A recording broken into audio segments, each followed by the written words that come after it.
ꯑꯩꯈꯣꯏꯅ ꯍꯟꯗꯛ ꯇꯧꯒꯗꯧꯔꯤꯕ ꯚꯣꯠꯁꯦ ꯄꯩꯁꯥ ꯄꯥꯏꯕ ꯀꯅꯥꯅ ꯀꯥꯒꯅꯤꯅ ꯈꯜꯂꯛꯑꯕꯀꯣ ꯃꯅꯤꯄꯨꯔꯒꯤ ꯑꯣꯏꯔꯤꯕ ꯐꯤꯕꯝꯁꯤꯗꯒꯤ ꯃꯥꯏꯜ ꯂꯤꯁꯤꯡ ꯍꯦꯟꯅ ꯂꯥꯞꯈ꯭ꯔꯕ ꯃꯤꯠꯌꯦꯡꯅꯦꯅ ꯂꯧꯒꯅꯦꯕ ꯑꯩꯗꯤ ꯑꯩꯈꯣꯏꯅ ꯍꯧꯖꯤꯛ ꯍꯪꯒꯗꯣꯏꯗꯤ ꯏꯔꯝꯗꯝꯕꯨ ꯊꯨꯒꯥꯏꯒꯦꯅ ꯇꯧꯔꯛꯏꯕ ꯆꯍꯤ 3 ꯆꯪꯅ ꯍꯣꯠꯅꯔꯤꯕ ꯂꯥꯟꯐꯝꯁꯦ masida aikhoina kamaina resist tawgani masi mayoknaraga maithiba piba ngamgani haina chamjangadabane hujiki political party natraga vote lepkena leiba mayamsina dai khwai nungai ba ko akhoi gi leader Rahul ji na hanji wa mangang pai wan nahan numit tare ni musre India block meeting tawe Mamta Banerjee yawi DMK yawi Samajwadi party yawe aigi punchi dana madugi magi speech to minute mapan mukni mam tabiu YouTube te leibani mana ngangda kai haige da mathang la iba vote se sidai sida aikhoi kamai tawna BJP bu maichi ba pige de se aikhoi gi greatest challenge na noina lowri do you are wrong haima haiji kuijin hapta phajri nan moi Bengal da chaire da na TMC tenamul chaire matung moi ma'am India block ki meeting tawba ma hairak pane mathang gi da vote se aikhoi kamai na BJP da gi aikhoi na kaga da gi na hangni bo wahang se aran bo wahang ni haima kari gi no haima I want the pura line Kula and Pisel Patsaman, Aina, Columbus, Egi party leaders, who all in their level, the Nangamina, a quite that over 2 A's. I the same thing Harakani Mamda. I want to see Tamjaki party, Missiam Yaw, I want the Hana Yaw at any congresses. Kadai the curry swinging I lay a question, Kadai the Chum Toka the Gese, I call his other Susum Tokea, and aroused in the mana and Haxike, I get that. How did tea? I coin a logo the Wakal say. Resistance to Gadavani, Hivane. Lanamala Darapada Ponanto do resistance go. Colonials in the Loyal with Sanana Loxan of the Maduda, Natuk the Bohona River resistance to Madugi Wakayago the knee, boat Matanka, the car with Kalidor, Lale Cinemana. I know the Nang to Kitang Wabaya Bako, Munakanda the Ganta, and Mahiduka. Mahai, Congress Party say, we started as a movement, a resistance movement. Congress Party is a political party. British ki state amalay kanda magi sangstan soy lusang mayam police adagi CID ED adagi court newspaper ki karigi layriba mayam sina normal nga kanda tawba election ki wakanda noy loina khanda lay BJP no hojik every institution moy makutta loin paisala tangre CBI dagi court dagi newspaper dagi kanasu BJP ga ranam te expose awningra ba matam ne duna sigi matam se aikoina thaina British na aikoida loilam chalam matang da su political state amna khoida guide tawna ti adugi against ngata ne koin toisu Mating Panninga Legion Nazik, boot capturing line of police complaint Toraga, Koi Mating Pangani Kalaba, Moigi Paisado Queen Susaman Toraga, Moi my Tiba Pini Kalaba, newspaper Nakoi Micham Changa Ini Kalaba, Madugi Wakalon, the color of boat can of one of the Nanga, don't my Chile in the man and hide him. Other than my again, a quick little Tyson. Mine, Huzikti, I call resistance movement, Lanting Nabagi movement get typed, the Sangadam Nisin, Hogalakwaga. Ada koi no zig resist to this kaino. Akoi na lanting na this kaino. Mahai India ki constitution ki democracy ki loin to gare which complain me ki vote ki nomination file ba kathalla ini hai. Ma'am tabi obrang na koi ki Rajya Sabha ki Congress ki nupim thagale vote pandribni. ECI the complaint ta mawala with news hai. Sidai se electoral to furam ba yaure kam to ngam ponte hoze. Police ni kam to roy. Newspaper mta na Modi ki against sungi electoral news hai. Sigi film se koi na kamain khana do no sita madama nai se koi lan changba resistance ki motal lai gadam ne sa idea am chummen lawe ba koi Manipur maru na Manipur gi koi na handak to godori ba vote se paisa pai ba kana na kagani na khala ba ko Manipur gi ori ba film sida gi mai lising na lakra ba miyeng ne na logane ba ide koi na hujik hang da di iram dam bu thuai ge na to rai ba sahi ahum chang hona rai ba lanfam je Masida Aikoina Kamaina resist Ogani Masi Mayok Naraga, Maichiba people Nangani, Highness and Nanga Davanevuziki political party Natraga, Bolek in the labor Mayamsina.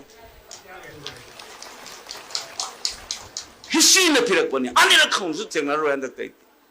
Madu Kanda Dana, Bot Kamaina, Kaga again among Tara Salagadi, Yaro Yaduneva Olgan in the Nangais. Adunani, Hogi Rahojin and the Haris. Movement Amamatau die. Iho Mamatau die resistant gi. I call you in the demand high say Hena Marachumba. Imali Bank Manipur, Wasuk Tin Hisidam, the Tenagidriba,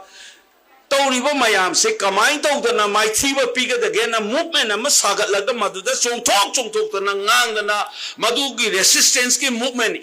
अखो इहो मैतेरों the movement अदि इहो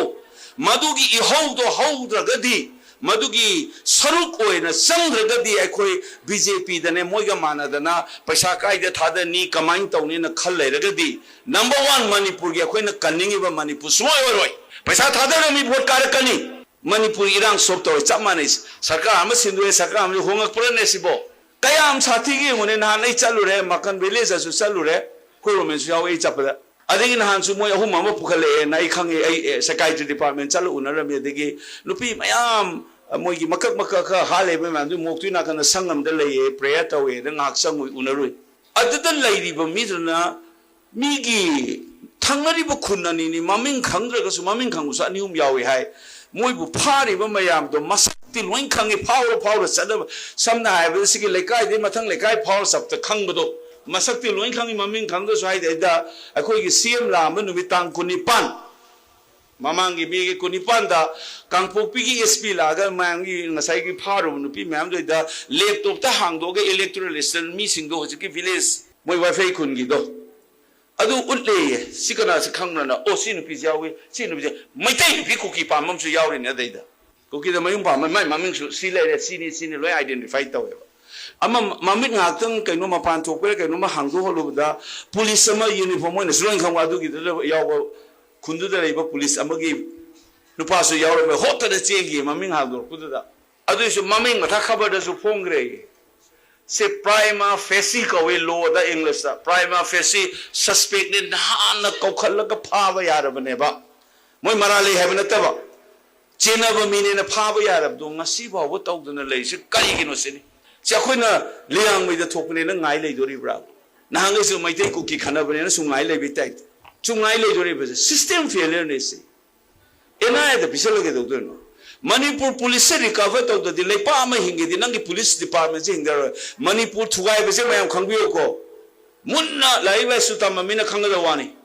police department थुगाइबसे लेपा थुगाइबा औरम commando सतो के बनिंजन बिब्रो मयाम मे की तांग अहुंगे ममांग अप्रैल की कुनिपान 2023 मे की तांग थोक्त्रिंग की ममांग द मणिपुर पुलिस कमांडो सिंगजे चुरा चांपुदे लोइ थांगदोकिएबा नो चक्रो न कुबा खुर मयाम लंबी द वीडियो लेबनी जुजिक चिंद मणिपुर पुलिस लेते मणिपुर पुलिस थुगाई बैसे अदगे मणिपुर पुलिस त फुन न खोलन न तो मयाम थोकिब्रा कॉन्फिडेंस से पूरा थुगाई गम देबो मणिपुर पुलिस अदो कताई the no law and order तौदि इंडिया ददि आर्मी ना सीआरपी लाइस मतेंग पांगबा लाकनी मोइदि मोइना पाइबा याबा नथि मणिपुर पुलिस से कंप्लीटली डिफरेंट तौले से मणिपुर थुगाइबगी स्टेप नंबर 1 लौरबनेबा अदु हुजि क्लियर कर हुजि अइना चलुबा nganu द चलुबदा हाइसिनी ओसी मसा संग यादे से लोइरबनी सिंगमई पुलिस ऑफिसर जे स्वाइदे संग यादे न थिंगादि माय पावर याउरिब्रने अदु माइना मैतै गिनी न संग द लेरमी साइन तौर चंगे न मणिपुर द तौर से फोंग न इंडिया की चना पथा कॉन्स्टिट्यूशन जे थुगाइर तौरब लेपाने बसिदे लेंगा इन लेरिसि की अर्थ थुइब्रा बखोइ से personal नतेबस this is not about honorable CM as a person is about us eikhoi khuna amoina state amoina fruit amoina hingbada eikhoi gi izzat eikhoi gi system je kai chakarge ba aina nga angau tariyo su itona na mangangi masisu Manipur की police chief हापैसा state government हापकदबनी India की constitution की मखा the law and order से state subject नी हाइसे many times supreme court की वायल कया द यावग्रबने 2006 की Prakash Singh versus union of India ने केस अमले पीआईएल थारकपदा अद कई हाइगे द मणिपुर की पुलिस की मको खन बसे लेरिबा आईपीएस ऑफिसर स्टेट टू की मैम दगी सरकार दुना मदुदगी पैनल अम लिसम थागलकदबनी मदु यूपीएससी ना मु येंगगा मदुदगी मखोइना अहुम अम लौथोगा ख्वाइदि फब अहुम तोरगा स्टेट गवर्नमेंट द पिरकनी अहुम दुई मरकते स्टेट गवर्नमेंट ना अमा हापकदबने न्यू अम लेआउट तौ लेरबनेबा 2006 तगी सुप्रीम कोर्ट ना हुजिक मणिपुर द इंडियन कॉन्स्टिट्यूशन चते सुप्रीम कोर्ट के लो चते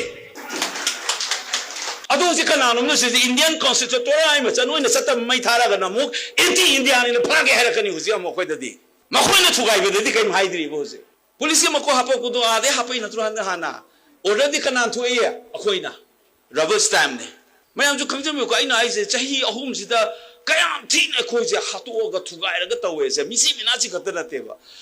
India ki system the constitution nama leira ga chalai ri balai pak sida constitution je phong na khumpak na nei ga kaur ga salai khara bane Pakang the Nangi Horapadagi, Article 355 Lagu Ko Chatlena, RTI Thai, Article 355 season at the Hadi. RTI Tarini, Yaurini. Mayamna 355 that the Center no Kuting, Mawalo the Wani. Advisory people there is a legal and moral advice Kiwani, executive order Tokwea the 355 Kimakada. 355 Kamai Horiga is in Kang the way type the Panang Ebusix. 355 is in constitution the 356 ki justificatory provision in Yawagi Wani. 356 the way another president Tamyana Nabaina. 355 ko wamana impose away deba. Executive order amagi makada article 355 say execute the way they say lawyers pay lady when a question that 355 lady 355 lady no ngangane ko. Nama the insel ini. Article 365 Central government advice period for the Indra the president rule Tambaya kind of Tamjal libers 365 so the Kariamu Yamuna Parkanda. Union government Gimagi Makadale Hiram the Marila never the advice period for Hibaneva. Union government Gisati Makadale Pochak Natraga Hiram the advice period for the electric president rule Tambagi Compam Loksalapaya and Ebe Waneva. Adu Central government Gimagi Makadale Hiram the advice period for the Areva. Migi state list yaujaba law and order to the nanga order pirakpa yaraba nangi DGC sindo police adula to adu thamoi se advice people nobody can stop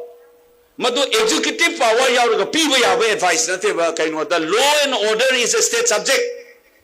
Supreme Court judgment kaya da sulera bani Ambedkar ki bhokol ai hajan ningangja bani law and order is sovereign and plenary power in Ambedkar na hairami madu Supreme Court my judgment amada su puthokhrab ne Sipai Tazale, 30,000 and a nonini the Megi the Tazale never.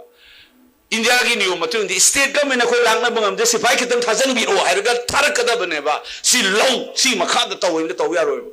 I couldn't hang the Bapunsis, Chahum, the Missiminasika Kanateva. I couldn't lawyer never. India system, the Indian constitution law say, blatantly Saturday, so who can never say. It's set alive, but Migi Central Troop Mayam, sir. In the 8th of state police never state administration the Matin Pangu so have any more in Bayadeva. Central security forces has a lakan the low and order knock by Besar. Is said Namada Mokoya. Directly central Eikhoi low and order state government lay Namu Nagadeva. Madu Yaba provision of Lera Mebahana. Article 257A of the Indian Constitution and Namalera Meba. Adu Makada the central government and Mogi Sipai Tazel like a low and order say Mokogi Makada direct Chalabea Meba. Madugi Lodo, India ki system ki constitution ki mayok tare and Supreme Court challenge saureva and constitution weba provision ena. Adu Supreme Court ha chumi.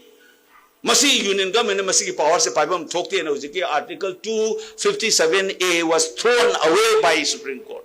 Unconstitutional way na langra bane. Aduna law ki matung ni na central ki kangu sina laga mo na direct paiba yada ba si lamdam se da koi su ko loye pe hele ni na koi jatra. Akuna nangai to si kalmai ngada center na hairak pani 365 le rongani 355 post au le rongani as if 257 a level da thazal laga chalai kayam thin sathi ke da kangpo pi da bunker thugari ngai da on camera kuki kambu kha wari sanari ngai da achaw officer man DIC ring male ma se theli do u buda nyam video bi obrai ha ke man bunker thuai chapda kuki kambu ngomare da man koi noi gi state saka da ke koi order log de hai Law and order lie, but Sipai, Amana government, no manipulate Manipur government, they order log the hang never. That is true on the video. Recorded in the Kayam blatantly a miss. Makura, the Masano figure, Silla Leka, Zilon of the man to me, the name of the have you ne. Turn up a top guy, the question, ma'am, the thing follow drop. Otherwise, I was having one shower lane. Don't remain the constitution, the British told, they say, heck over the girl was not see what's a terrible. Nahangi police hapa padi bukana nangana gagene mani police da.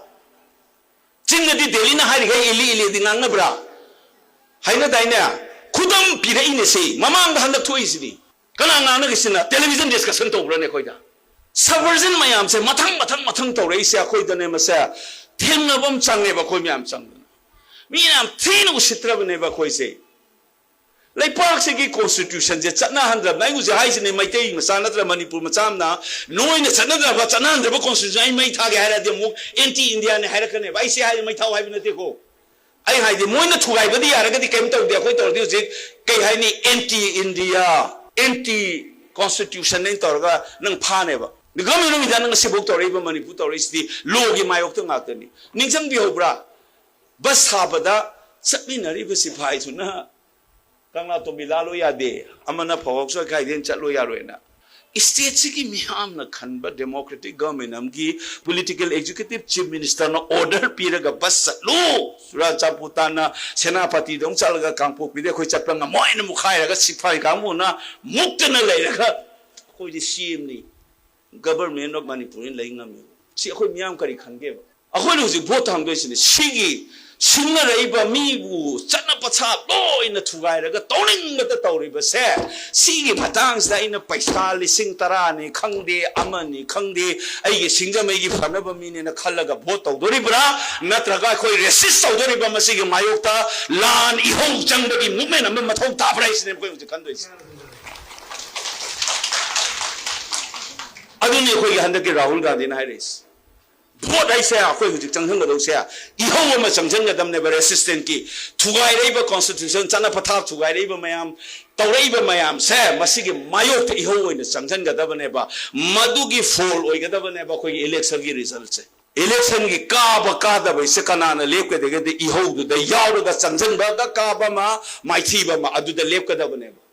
adu na ta da ne si khau ba da gi ma di paisa pai de ma paisa kyam lage hujik mayam hai ge ne hujik thika da paisa bai bom chan ne ba singa mai da yung thong khuding gi koila sabang amba yung thong khuding gi lupa lak ama mam pi bang amba chakto mayam botha da khira hujik mi du da yung thong khuding gi lak pi bang amba yung musumai na khitang man bo loi na sa ga ba paisa pai bang thok da singa mai praja da ina hang do se will you vote for that person mayam botha da ga ba mi du gi da hujik sine khoi no hujik thena du je la na ji kai no posi kari no ma cheng nam chang ne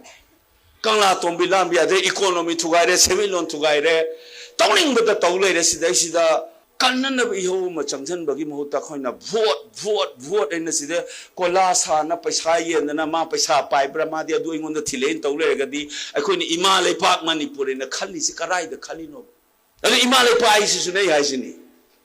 mit sum ma khoina kok ta sagara ima ina nu pi mo ube ni aikoi ni Manipur ima is ni Ima ware Manipur ima ware se mayang ware si music ngasai hai dai lupa lising hum ne dai ne cylinder do nang lising tara lauru betuna nang cylinder do tha kya ko nang yong ko lu ne ahum ne nang tha ahum ai den chat roi ba gas tu le ga nang asa tha yong chap thung dori bra ba kadai de no ba nang 10,000 nu na men dori do Sigi wakalon jigi revolutionary moment namanya lekai da naharul khangde lari hai ba khangdai gi sa issue sing se lari ga issue tambe ba sahi kun sa da le ba noi maroi na na whatsapp ta kai da si noi gi ahal nam da hai ba ma change ba se usi thenari si ho ma taw ga di Manipur se ya ro